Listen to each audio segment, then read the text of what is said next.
Sejam muito bem-vindos a mais um episódio do podcast Além do Jaleco. E hoje a gente vai tratar um tema muito interessante aqui com o Dr. Marcelo Ferrari. Doutor, um prazer ter você aqui com a gente. Olha, o prazer é todo meu. Queria agradecer pelo convite. Estou muito feliz de estar aqui em São Paulo, ter saído de Ji-Paraná, Rondônia. Baita viagem, né? Uma baita viagem, longa, mas estou super feliz. Pegar esse friozinho de São Paulo. Não tá acostumado com esse frio Não daqui, né? estou acostumado. Tirei a boina lá Do do guarda-roupa. guarda-roupa, tá com cheiro de naftalina, mas tá aqui.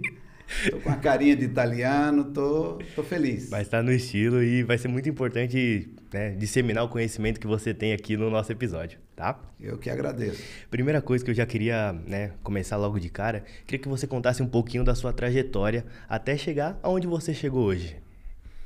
Bem, eu sou alagoano, de Maceió.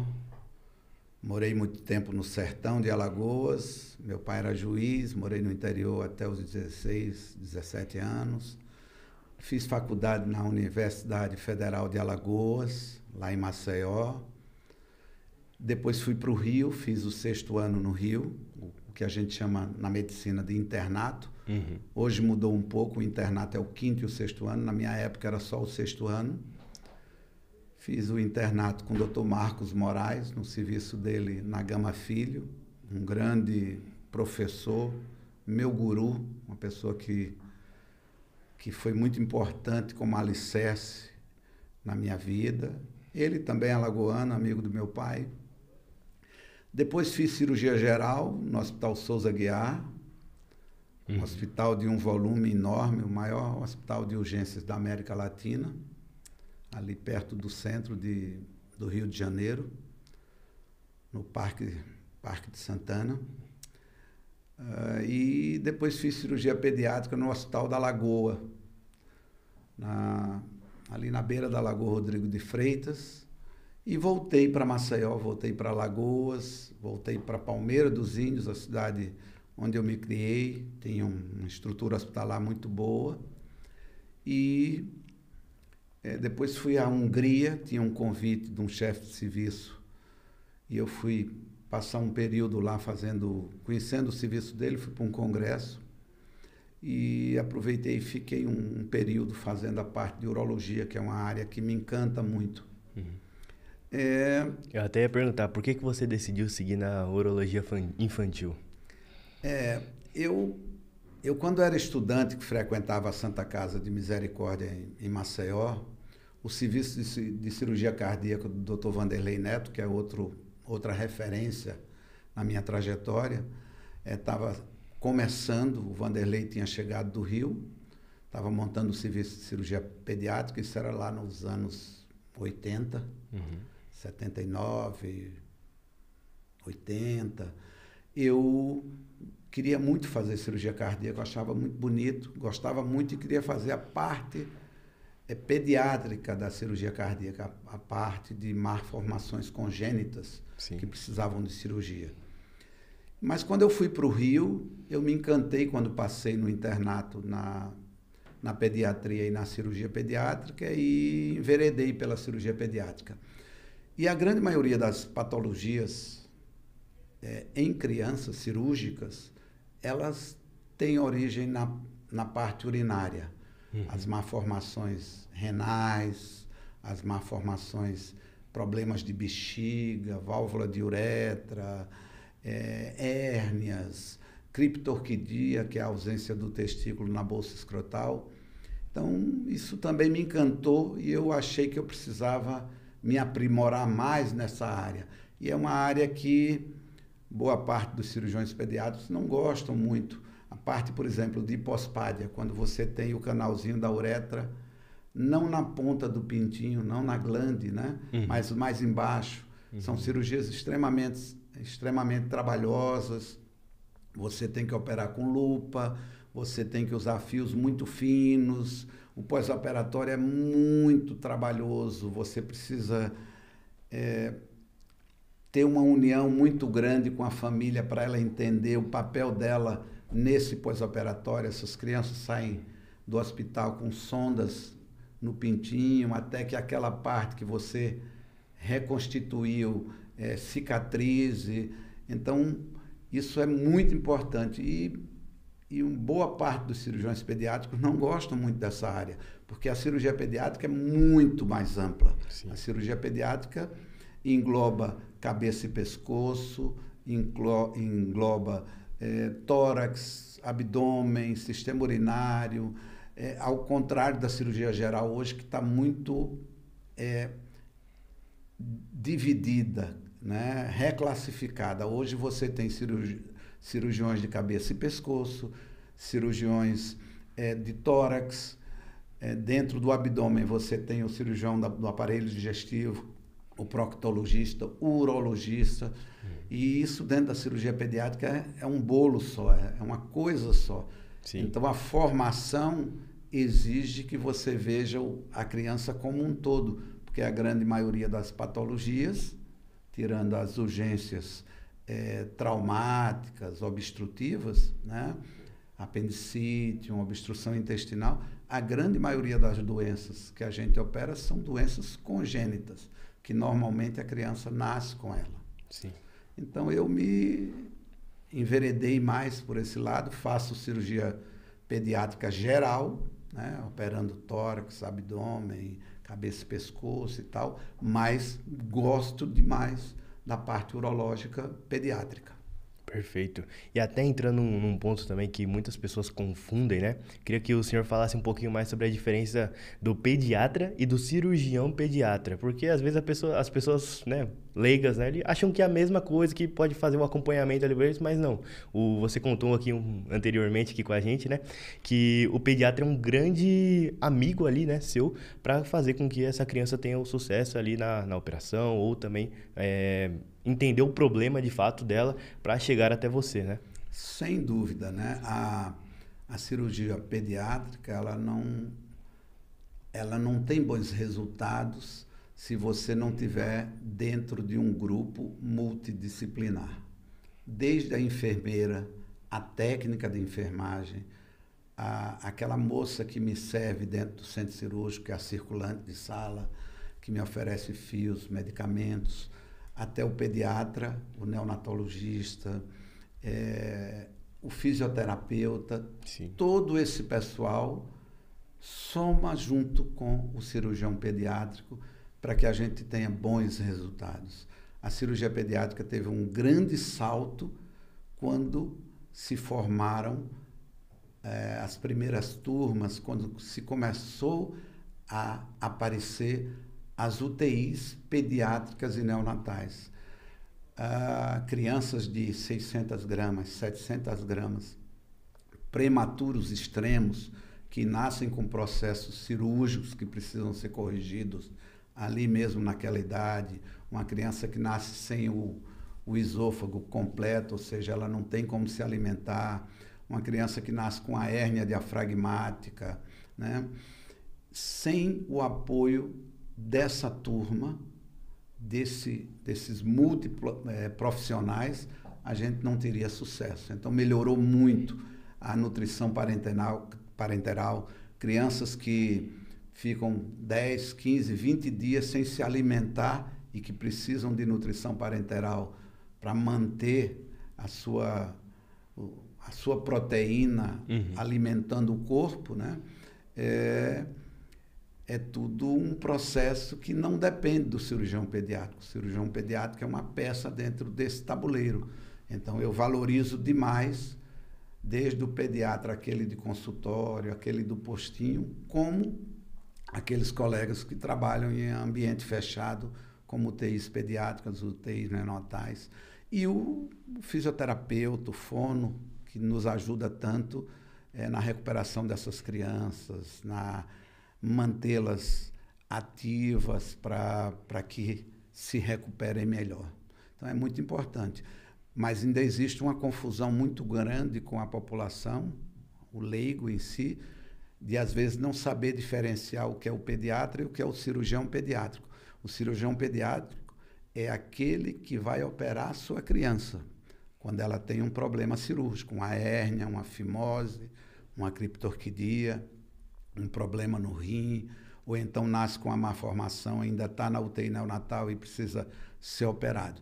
E o pediatra é aquele que dá o suporte desde o nascimento até o período da adolescência, no que tange a vacinação, controle de peso, alimentação, nutrição, essa parte, as doenças comuns da infância, pneumonias, viroses, as doenças comuns da infância, a diarreia, as alergias. Então, hoje, dentro da pediatria, você está todo fracionado, assim como a cirurgia geral. Hoje você tem o pneumopediatra, o alergopediatra, o gastropediatra, e essa turma toda está trabalhando junto com a gente. A gente gira no mesmo sentido. Sim.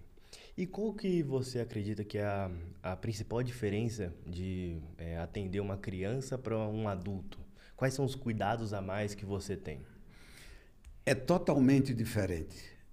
A criança não é um adulto em miniatura. A criança é um ser em desenvolvimento que está desabrochando para a vida, e assim deve ser tratada. E junto com ela vem toda uma procissão de gente. Vem o pai, vem a mãe, vem a tia, vem a dinda, vem a avó, né? Às vezes eu atendo num consultório e vem uma família do interior. Eu moro numa região que a zona rural ainda é extensa, e vem a avó, vem a mãe, vem todo mundo, e é importante você entender essa complexidade familiar e tentar buscar o máximo de informações possíveis dentro daquele processo. É diferente de um adulto que entra no consultório e diz: olha, eu estou com dor de garganta, ou então eu estou com a urina presa, eu tenho 60 anos, estou com problema de próstata. A criança não. A criança, de uma maneira geral, não diz isso. Você tem que colher essas informações através de terceiros, a não ser que ela seja maior, mas normalmente quem descobre a doença é o pai, a mãe, a avó, né, a tia. Então isso é muito importante. E junto com isso é importante você buscar informações pregressas e da família.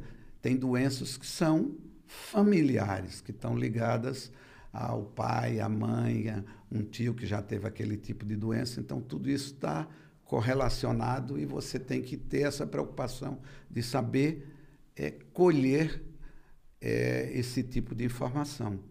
Então é muito importante essa parte. O contexto familiar é fundamental, né, para tratar a criança. E outra coisa, a criança ela não tem subterfúgios. A criança, ou ela gosta de você, ou ela não gosta. Ela não tem a malandragem do adulto de dar um oi e tal, com um sorriso de canto de boca e seguir. Não, a criança você tem que cativar ela, você tem que ter um ambiente lúdico no seu consultório, você tem que ganhar a confiança dela, porque ela já vem de processos que traumatizam, vacinas, injeção. Eu, por exemplo, eu não uso, embora o assunto seja jaleco, né? O nome do programa, eu não uso, né? Eu não uso jaleco. Eu não uso jaleco, eu uso roupa normal. As minhas roupas de centro cirúrgico são personalizadas, são mais infantis, são mais o chapeuzinho, a touca do centro cirúrgico é uma touca de super-herói, porque isso encanta as crianças. Os meus anestesistas que trabalham comigo, meus não, mas é pretensão, mas a Maiara, principalmente, que é uma anestesista maravilhosa, o Rostam, o Paulinho, eles, inclusive, têm um ambiente muito lúdico no meu centro cirúrgico, onde eu opero, centro cirúrgico do hospital que eu opero. Sim. Tem aquela coisinha que você coloca em cima e liga, e tem as estrelas, as galáxias, entendeu? Música bem tranquila, bem personalizado para a criança se sentir bem. As minhas crianças tomam pré-anestésico sempre, que é um xaropinho para elas entrarem calmas no centro cirúrgico. Elas não são puncionadas no apartamento ou no quarto, na enfermaria. Elas são puncionadas é buscado uma veia nelas no centro cirúrgico depois que elas já estão dormindo, para não traumatizar, para que não fiquem irritadas nem nada. Então, depois que elas estão em fase já tranquila, dormindo, é que a enfermeira, que é treinada para buscar veia em criança, pegar uma veia, ela busca a veia da criança, normalmente só fura uma vez. Então, tudo isso é muito importante para o sucesso. O sucesso não é só o sucesso cirúrgico, o sucesso de que a cirurgia correu bem, bacana, você corrigiu o problema. Não, o sucesso é se passar por todo esse processo sem traumas para a criança. Sim. E conta um pouquinho aqui para os futuros médicos que estão assistindo aqui o nosso podcast, né, e querem trabalhar com crianças, né? Quais que são... Como que você consegue cativar essas crianças ali? Porque é um processo muito difícil. Você falou mesmo que, de fato, a criança ou gosta ou não gosta, não vai fazer esse joguinho ali, esse meio de campo, né? Vamos dizer assim.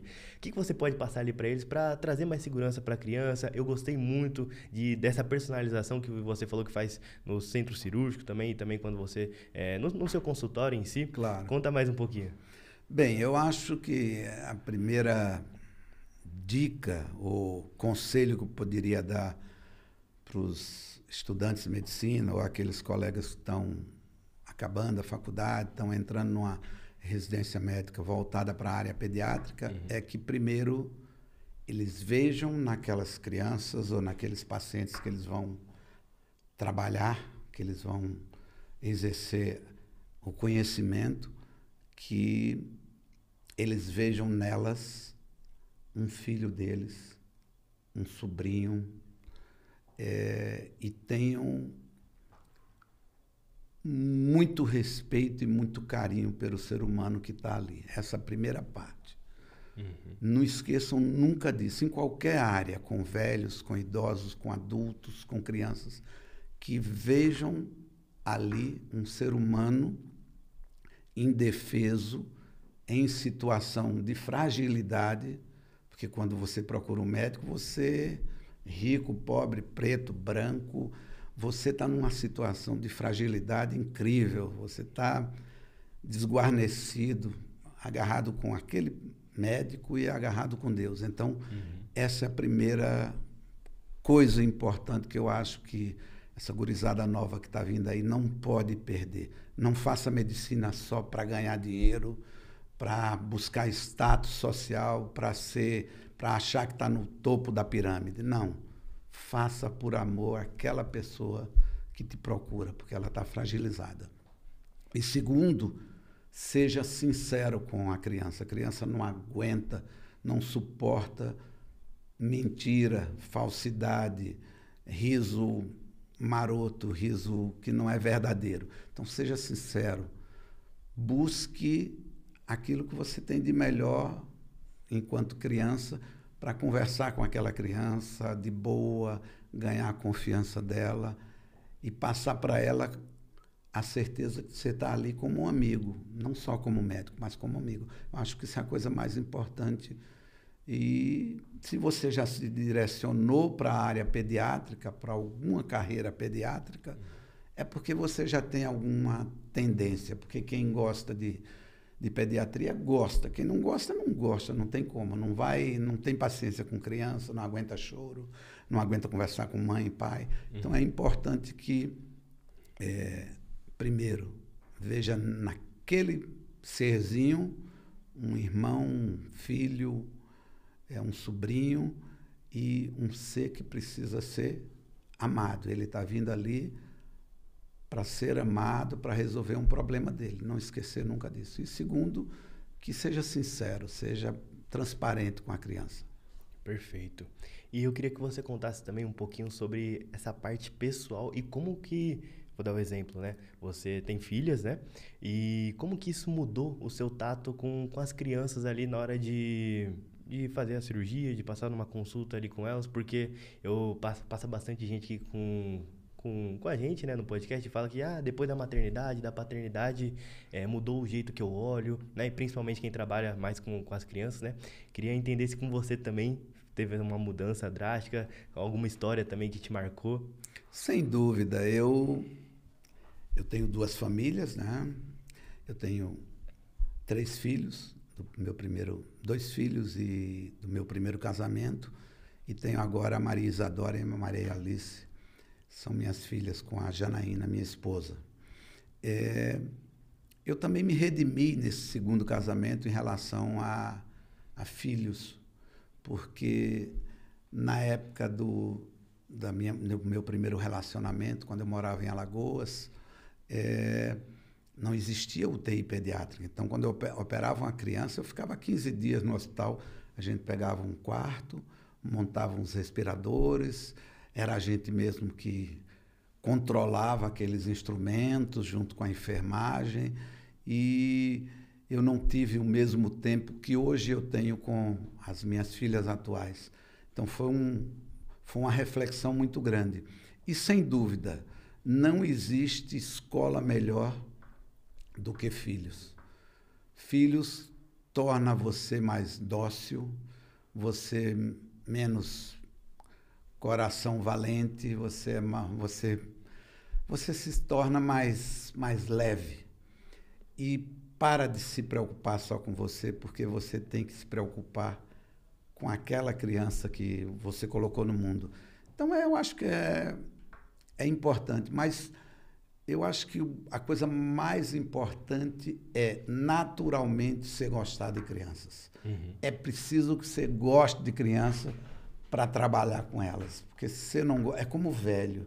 Se você quer fazer geriatria, você tem que gostar de conversar, porque o velho ele não te procura pela doença, ele procura para conversar com você. A coisa que mais falta nas pessoas idosas e tal, às vezes eu ligo para minha mãe, que tem 94 anos, vai completar agora em novembro, que mora em Maceió, e ela não para de conversar, a gente por vídeo, né? Ela já tem uma certa dificuldade de ouvir, às vezes tem que botar tira o telefone do vídeo e bota no ouvido, e o que ela quer é conversar, é contar novidades, o que é que está fazendo. Então, é preciso que você tenha essa empatia por aquilo que você escolhe. É como muita gente hoje está saindo da faculdade, eu quero fazer plástica, eu quero fazer remodelagem de rosto, prótese de mama e tal, e de repente não tem a percepção estética, de repente não sabe interpretar uma pintura, nunca entrou num museu para ver obras de Van Gogh, obras de Picasso e tal, e o cirurgião plástico precisa muito disso para entender. Sim. Além de entender o que é que aquele paciente que procura ele está querendo, né? Então, a gente procura entender, vocês dentro da medicina, o que é que lhe agrada e que vai lhe trazer não só dinheiro. O dinheiro é importante, mas o que é que vai lhe trazer? O sucesso do paciente. Sucesso, né? Satisfação pessoal. Você chegar em casa, eu operei esses dias um gurizinho de 1 ano e 8 meses, João Miguel. E numa faixa etária que não é comum, havia uma história que ele pudesse ter engolido uma espinha de peixe, é muito comum lá na Amazônia, né? Ou então um ossinho de galinha, porque tinha uma imagem radiopaca, uma imagem que aparecia no raio-x, na tomografia, e que ele estava obstruído. E quando eu abri, era uma apendicite aguda, muito pouco comum nessa faixa etária. A apendicite aguda acontece em crianças escolares, né? 4, 5, 10 anos. E ele é criado pela avó. Povinho do interior, bem simples, muito simples. E a avó, ao final, quando eu dei alta para ele, a avó chorou, me agradeceu muito e tal. E é bom você marejar os olhos às vezes. E é bom ficar velho também nesse sentido. Você ter essa sensibilidade para, às vezes, chorar sem remorso, sem vergonha, sabe? Aquele abraço caloroso. Então, isso é que é importante na vida. É você não perder a essência. Medicina é sacerdócio, é gostar do que faz, É sair de casa sabendo que vai atender alguém, mas que as pessoas confiam em você e você tem que ser muito parceiro delas. Sim. E você falando, dá para ver claramente o quanto você gosta, né, de exercer a sua profissão, estar na sua especialidade. Quais são as condições mais comuns que os pais chegam ali no seu consultório ali para tratar, fimose, por exemplo, ou outros? Bem, fimose é muito comum, né? Tem os tipos de fimose que precisam mais rapidamente de correção cirúrgica, outros não.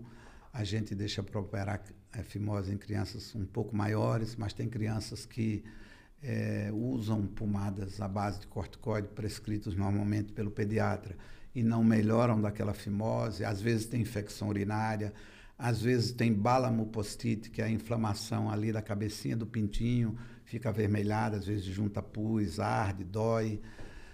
É muito comum, é um dos carros-chefes da cirurgia pediátrica, né? Como a gente diz, hérnia, fimose, é como o feijão e o arroz na comida do brasileiro. Tem todo dia. Todo dia tem hérnia, principalmente hérnia inguinal, hérnia na virilha, de um lado ou do outro, hérnia umbilicais, hérnia no umbigo, hérnias supraumbilicais ou epigástricas, são as hérnias acima do umbigo, entre o umbigo e esse ossinho que termina aqui no tórax, né? A criptorquidia é algo extremamente comum, que é a ausência do testículo na bolsa escrotal. O testículo, na fase embrionária, ele está dentro, ele é feito, né? Ele aparece na fase embrionária dentro do abdômen, assim como é o ovário na mulher. E durante o período, 6º, 7º mês, até o 8º mês, é por isso que é mais comum a ausência do testículo em crianças muito prematuras, crianças com 6, 7 meses de gestação, porque não deu tempo do testículo migrar. Ele tem um caminho que ele sai do abdômen, entra por um buraquinho, que é a persistência, o conduto peritônio vaginal, que a gente chama.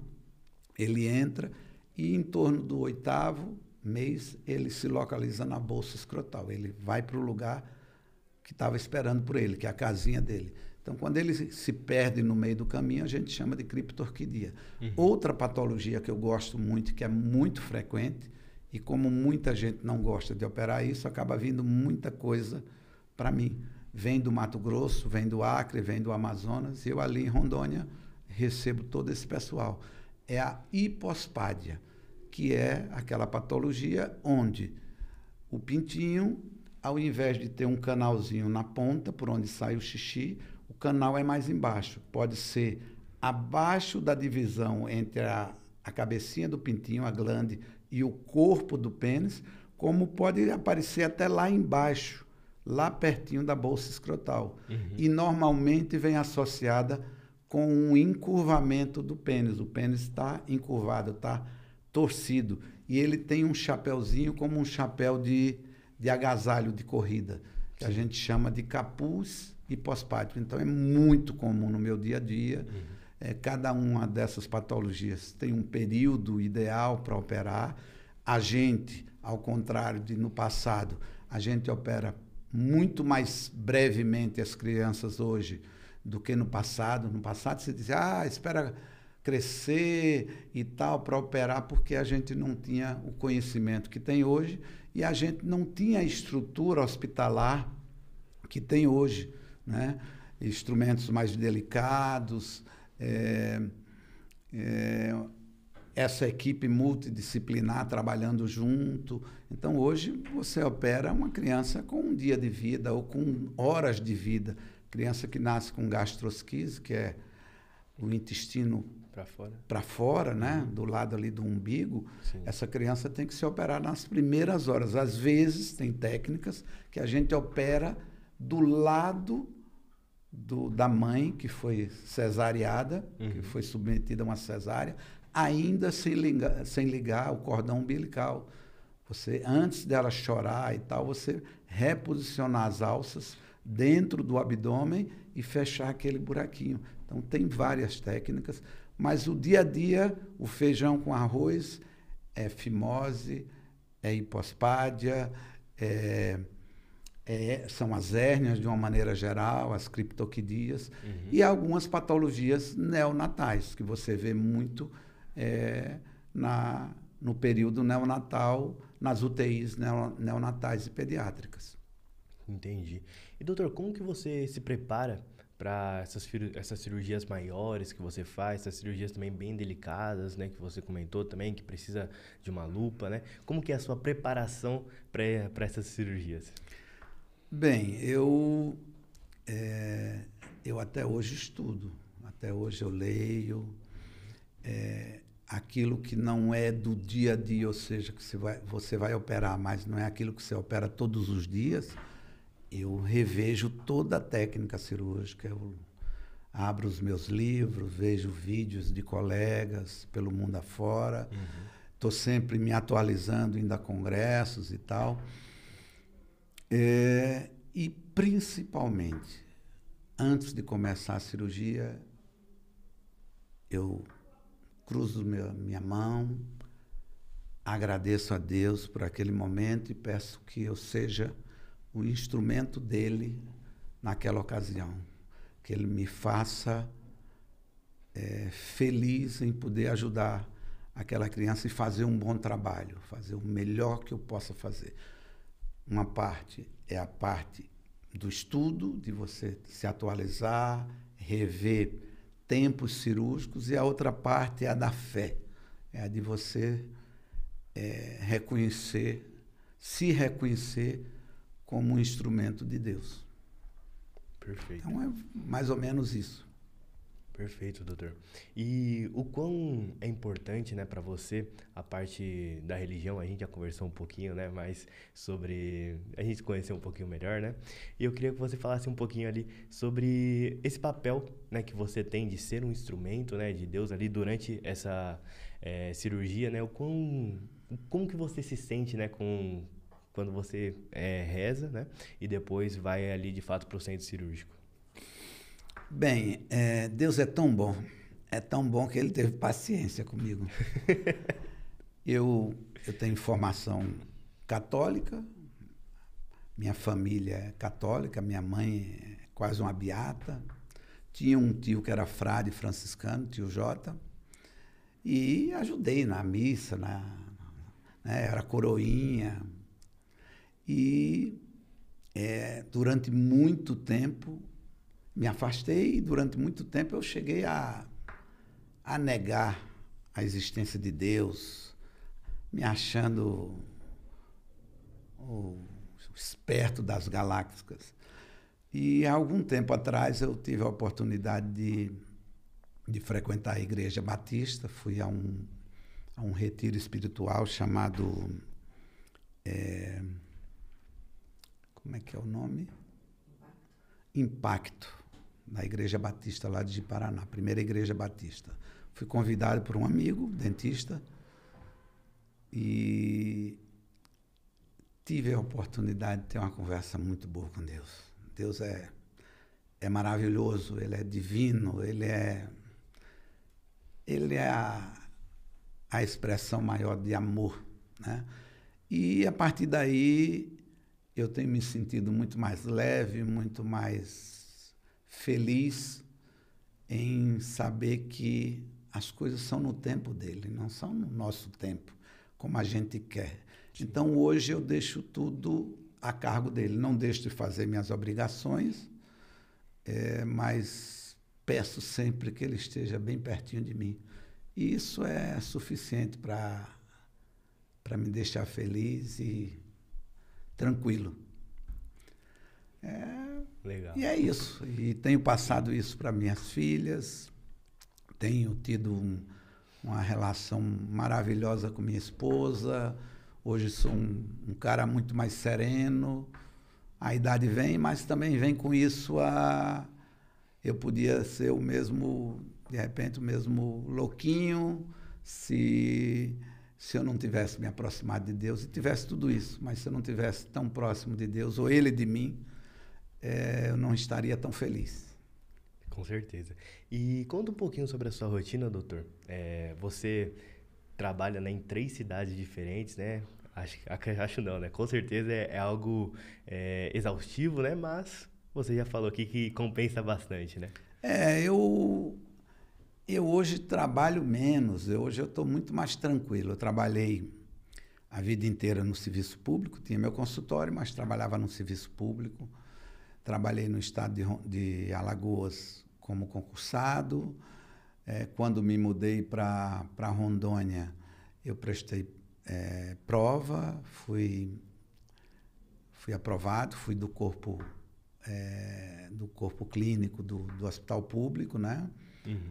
A gente chama de estatutário, e trabalhei 22 anos como cirurgião pediátrico no serviço público do estado de Rondônia, no hospital de base Ari Pinheiro, em Porto Velho, e no Hospital Infantil Cosme Damião. E hoje eu estou só com o meu consultório e com as cirurgias privadas, né? Então eu trabalho muito menos, tenho uma vida muito mais tranquila, tenho tempo todos os dias de me acordar, passear com meus cachorros, aquela rotina que eu gosto, passear com meus cachorros, preparar o suco das minhas filhas, o suco de maracujá que elas tanto gostam, preparar um sanduíche, levá-las na escola, volto para casa, tomo banho e vou operar. Opero normalmente pelas manhãs e atendo às tardes no consultório. Uhum. E uma vez por semana eu vou a Cacoal, que é uma cidade a 100 quilômetros de distância, mais ou menos como São Paulo, Campinas. E uma vez por mês vou a Vilhena, que é uma cidade um pouco mais distante, a primeira cidade do estado de Rondônia, no centro-sul. Sou o único cirurgião pediátrico do interior de Rondônia, então não falta serviço. Mas eu tenho uma vida muito mais tranquila, muito mais serena, mais calma. Gosto de fazer minhas coisinhas simples. Eu moro num condomínio que tem uma matinha, no meio lá do condomínio. E tem muita cutia que vem da beira do rio, porque o condomínio é na beira do rio. E as cutias passam lá por uns buracos lá, e vem lá, e eu e um outro amigo que é médico aposentado também, ele tem fazenda, então ele traz da fazenda mandioca, macaxeira, os pedacinhos e dá para as cutias. E eu dou um plus na comida delas, que eu coloco para elas milho verde, as espigas de milho, coloco abóbora já picadinha, né? Que eu compro na feira, no feirão do produtor, e dou ali para elas. Então eu gosto dessas coisas assim. Tenho uma motinha, tenho uma moto pequena, já tive moto grande, hoje tenho uma moto pequena que é uma Vespa italiana, uma lambretinha, que eu gosto muito de passear também com ela, mas não pego mais estrada, essas coisas com moto, não tem mais. Penso nas meninas, não quero me acidentar, não, é melhor evitar. Já está na fase mais, vou ficar mais tranquilo. Já estou mais na fase mais serena. Não, perfeito. E aí, vamos entrar um pouquinho pro... Eu acredito que os papais de primeira viagem ali tem muito questionamento, não sabem, né? Eu queria que você contasse sobre o procedimento cirúrgico, né? Para deixar eles mais tranquilos ali nesse momento ali que... eu tenho certeza que na hora que a gente vai fazer, né, os procedimentos, né? O senhor vai fazer os procedimentos, é tudo adaptado para as crianças, né? Tudo da mais alta qualidade ali. E, de fato, eles precisam entender que a criança vai estar lá segura e vai tudo ocorrer bem, né? É verdade. Você tem que entender, isso a idade lhe ensina, que o que parece a coisa mais boba do mundo, como uma cirurgia de fimose, uma postectomia, para aquela família, é um evento. É uma coisa enorme. Às vezes é um filho único, né? O primeiro filho, e vai ser submetido. Então você tem que ter a habilidade, a destreza para conversar com a família. Isso começa lá no consultório, naquela primeira consulta ou na consulta de marcação de cirurgia. Você tem que explicar para a família, tem que ter a paciência para que eles possam entender o processo, como é a anestesia, por que ele precisa estar em jejum, por que é importante o jejum pré-operatório, aquela criança vai ser operada, tem que estar com o estômago vazio, para na indução anestésica, no começo da anestesia, ela não ter nada no abdômen e não no estômago e não vomitar e aquele vômito não ir para o pulmão. Então, tudo isso é muito importante. E você tem que entender que a família tem que tirar todas as dúvidas. Você tem que ter paciência, você tem que ser parte do processo. Você não é a figura mais importante e pronto. Não, você é parte desse processo. Vai operar a criança, tem que conversar com ela quando consegue entender e tal, mas a família também precisa compreender todo esse processo para ficar tranquila e ser uma parceira sua. Da mesma maneira que o pós-operatório. É como você vender um carro numa concessionária. Uhum. Vender o carro não acabou o negócio. Tem o pós-venda. O pós-venda na cirurgia pediátrica ou depois da consulta ou depois da cirurgia é muito importante. A família tem que ter acesso a você. Meu cartãozinho de visita tem meu telefone lá. Eu coloco lá urgências, tem meu número. A família pode me ligar, independente de ser um paciente particular, de convênio, não interessa. É um paciente igual. Você tem que ter o mesmo tratamento para todos eles. E as dúvidas, tem mãe que te liga para perguntar a coisa mais boba do mundo, mas para ela é importante. E não custa nada um pouquinho de paciência, um pouquinho de jogo de cintura para entender aquela situação e deixar a mãe ou o pai mais tranquilos. Então, isso é muito importante e faz uma diferença enorme.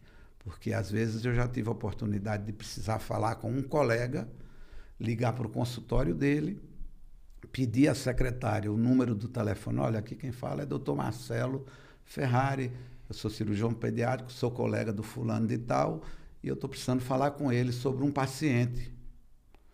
E a secretária chegar e dizer, olha, eu vou anotar o telefone do senhor, vou perguntar se posso passar, ou então ele vai lhe ligar de volta, tipo assim. Não precisa disso. Hoje o mundo, do jeito que está globalizado, não lhe custa nada essa proximidade. E com o tempo a gente aprende a dosar os limites, a regular um pouquinho, entendeu? Isso é básico, não tem problema. Não incomoda, a mim não incomoda. E aí também entra a importância das redes sociais, de você espalhar um pouquinho mais, né, o seu conhecimento, educar também os pais e até pessoas que ainda não passaram por você, que pretende passar, acaba sendo até um ponto de contato, mas é importante também essas pessoas conhecerem mais. Talvez não tenha o contato ali, ou às vezes você não consegue responder na hora ali a pessoa, mas tem, por exemplo, um vídeo no YouTube seu, um Reels, um carrossel explicando sobre o que essa pessoa está passando, né? Na verdade, o filho dela, né? A filha dela. Então, isso acaba ajudando também, de fato, a trazer mais educação, né? Sem dúvida. Você é um vetor de que vale o conhecimento se você não passar ele para frente. Seja educando alunos de medicina, seja educando a população, tirando dúvidas. Não vale nada. Um livro que você tem na estante que você não abre, não lhe serve para nada. É um pedaço de papel. A mesma coisa em relação ao seu conhecimento.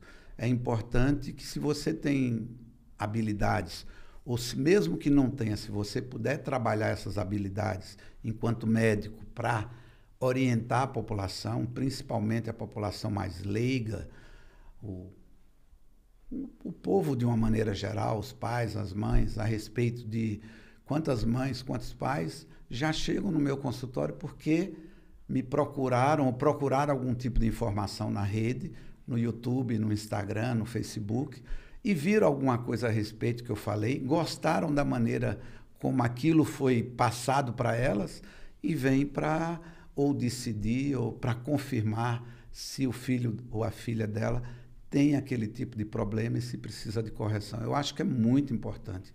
Hoje a informação não é mais um privilégio. Todo mundo tem a capacidade de abrir o celular e querer saber sobre tudo e qualquer coisa. Então, é importante que o colega médico esteja engajado nesse novo mundo. E eu sou um jurássico, né? Eu tenho 66 anos, eu peguei tudo, as maiores transformações do mundo passaram pela minha geração, a geração dos anos 50 aos anos 2025, 1950 a 2025, 60 e poucos anos. Teve muita mudança no mundo e é preciso que a gente se adapte a isso. Eu não sei digitar com os 2 dedinhos aqui, eu não sei, eu ainda sou do galinha pintadinha, né, grão a grão, mas eu procuro encaminhar nesses caminhos, eu procuro correr atrás, porque é importante que a minha informação, não só mercadológica, mas a minha informação enquanto cidadão, enquanto médico, chegue às pessoas o mais distante possível. Eu já recebi ligações de Moçambique, já recebi ligações da Tailândia, de lugares muito distantes que as pessoas me descobriram porque viram um vídeo meu sobre um assunto que era pertinente para a situação delas. E foi bom, porque eu conversei, eu expliquei. Muita gente me liga do Brasil e tem uma criança que tem uma patologia, uma hipospádia, um megacolo congênito, e não pode ir aonde eu estou, mas quer saber quem procurar. E eu indico o colega que eu conheço, que mora naquela região, para que ela seja direcionada para um bom profissional, para que ela possa ter sucesso na resolução daquele problema que ela quer resolver. Perfeito. E eu queria que você deixasse um recado final para os papais, né? Então, como cuidar melhor da parte, né, da saúde urinária, né? E também da parte genital das crianças. Bem, primeiro, banho nunca faz mal. É muito comum no pós-operatório a mãe me perguntar, e aí, eu posso dar banho nele amanhã?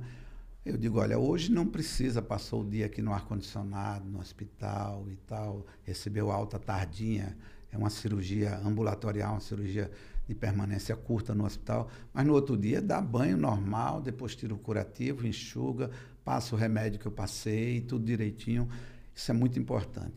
Higiene da genitália.